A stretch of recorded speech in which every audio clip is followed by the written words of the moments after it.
Hebat. Apa kabar semuanya? Semoga semua dalam keadaan sehat walafiat. Amin. Allahumma amin. Alhamdulillah bertemu lagi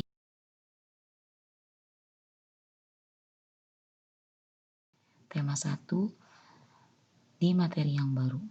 Kemarin kita belajar tentang apa itu ide pokok dan apa itu gagasan pendukung. Gagasan pokok yaitu gagasan yang merupakan suatu ide pikiran dalam suatu paragraf tersebut. Sedangkan gagasan pendukung yaitu gagasan pelengkap untuk gagasan pokok dalam suatu paragraf. Nah, materi hari ini kita akan membahas tentang fungsi gagasan pokok dan gagasan pendukung, jenis paragraf, dan cara menentukan gagasan pokok dalam setiap paragraf. Nah, yang pertama, fungsi gagasan pokok dan pendukung. Tadi Bu Venita sudah menjelaskan, fungsi gagasan pokok adalah sebagai pokok, patokan, acuan atau dasar bahasan dalam suatu paragraf. Jadi gagasan pokok itu adalah inti yang terpenting atau informasi penting mengenai suatu paragraf tersebut. Berisi tentang apa paragraf tersebut? Nah, itu merupakan gagasan pokok. Sedangkan gagasan pendukung fungsinya adalah sebagai penjelas dari gagasan pokok pada paragraf. Kalau kita bilang gagasan pokok itu adalah inti, sedangkan gagasan pendukung adalah pelengkapnya.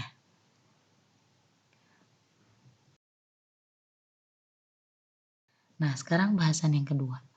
Jenis paragraf berdasarkan letak kalimat utamanya.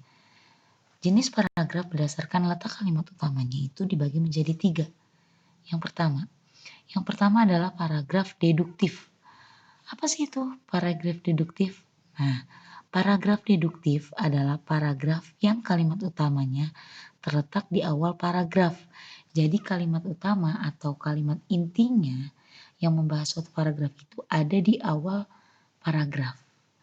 Contoh, pada hari Minggu di Kampung Melati diadakan kerja bakti membersihkan lingkungan. Seluruh anggota masyarakat ikut serta dalam kegiatan tersebut. Bapak-bapak memindahkan kayu-kayu yang berserakan dan memangkas ranting-ranting pohon yang mengganggu jalan. Ibu-ibu menyapu dan membersihkan daun-daun yang berserakan. Anak-anak membantu mencabut rumput-rumput liar. Nah, dalam paragraf ini yang menjadi paragraf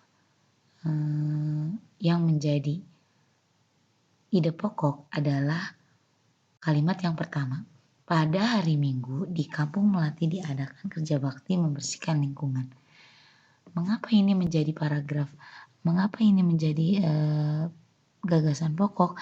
Karena kalimat utama ini sangat memberikan informasi penting pada paragraf ini. Membahas tentang kerja bakti membersihkan lingkungan yang dilakukan pada hari Minggu di Kampung Melati. Sedangkan kalimat kedua sampai terakhir itu merupakan gagasan pendukung karena berisi hanya untuk melengkapi gagasan pokok di kalimat pertama. Oke, sekarang yang kedua, paragraf induktif. Paragraf induktif, apa sih itu paragraf induktif? Yaitu paragraf yang kalimat utamanya terletak di akhir paragraf. Contohnya, semua anggota masyarakat ikut membantu satu sama lain dan mengerjakan kerja bakti dengan senang hati dan sadar akan pentingnya kebersihan dan menjaga lingkungan. Kegiatan kerja bakti ini dapat memupuk kesadaran dan menumbuhkan tali silaturahim antar anggota masyarakat. Nah, pada paragraf ini, kalimat yang terakhir merupakan kalimat atau gagasan pokok. Mengapa? Karena kalimat terakhir lebih memberikan informasi penting pada paragraf tersebut. Bahwa paragraf ini menerangkan tentang manfaat dari kegiatan kerja bakti, yaitu memupuk kesadaran dan menumbuhkan tali silaturahim antar masyarakat. Oke, sekarang yang ketiga, yaitu paragraf campuran. Apa itu paragraf campuran? Yaitu paragraf yang kalimat utamanya terletak di awal dan akhir paragraf. Jadi ide pokoknya itu ada di awal dan di akhir kalimat pada paragraf. Contoh, siswa mesti rajin membaca buku. Dengan rajin membaca buku, pengetahuan siswa akan semakin banyak. Semakin banyak informasi yang didapat, maka akan semakin mudah bagi siswa dalam menerima pelajaran. Banyak membaca juga dapat memperkaya kosakata bahasa bagi siswa. Jadi, sudah seharusnya sekarang siswa rajin membaca buku. Nah, pada kalimat ini atau pada paragraf ini yang menjadi ide pokok yaitu kalimat pertama dan kalimat terakhir. Mengapa? Karena jika kita perhatikan dan kita simak bersama-sama bahwa kalimat pertama dan kalimat terakhir memberikan informasi penting, lebih penting dari yang lain mengenai pentingnya membaca buku. Dan kalimat terakhir menerangkan tentang ajakan untuk membaca buku.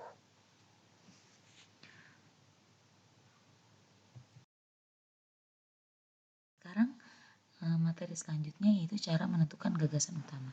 Cara menentukan gagasan utama ada dua cara. Yang pertama, kita temukan dulu gagasan utama atau ide utama dari tiap-tiap paragraf, kemudian kalian merangkum menjadi satu, lalu ambillah sebuah kesimpulan. Nah, untuk cara kedua, kita membaca dan memahami semua paragraf dalam suatu bacaan, kemudian dengan cermat lalu mengambil kesimpulan dari dari teks yang kita baca tersebut.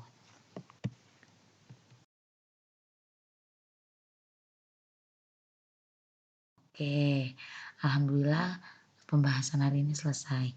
Semoga kalian lebih bisa memahami bagaimana cara apa itu gagasan pokok, apa itu gagasan pendukung, bagaimana cara mencari gagasan pokok dalam suatu paragraf, dan juga dapat memahami jenis-jenis paragraf berdasarkan kalimat utamanya.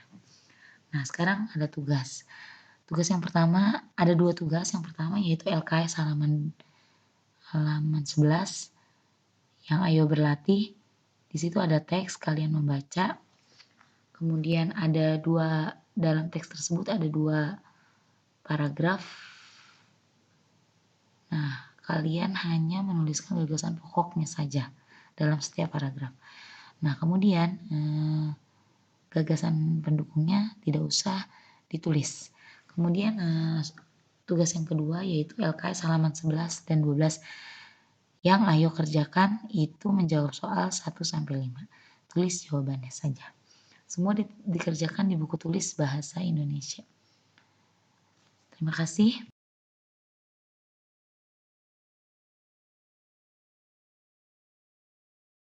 Kita sampai ke penghujung pembelajaran kita hari ini. Walaupun dari rumah tetap semangat. Bu Venita mohon maaf apabila ada kesalahan dalam penyampaian materi. Apabila ada yang belum dimengerti, boleh ditanyakan lewat WA atau Classroom. Terima kasih dan sampai berjumpa lagi. Wassalamualaikum warahmatullahi wabarakatuh.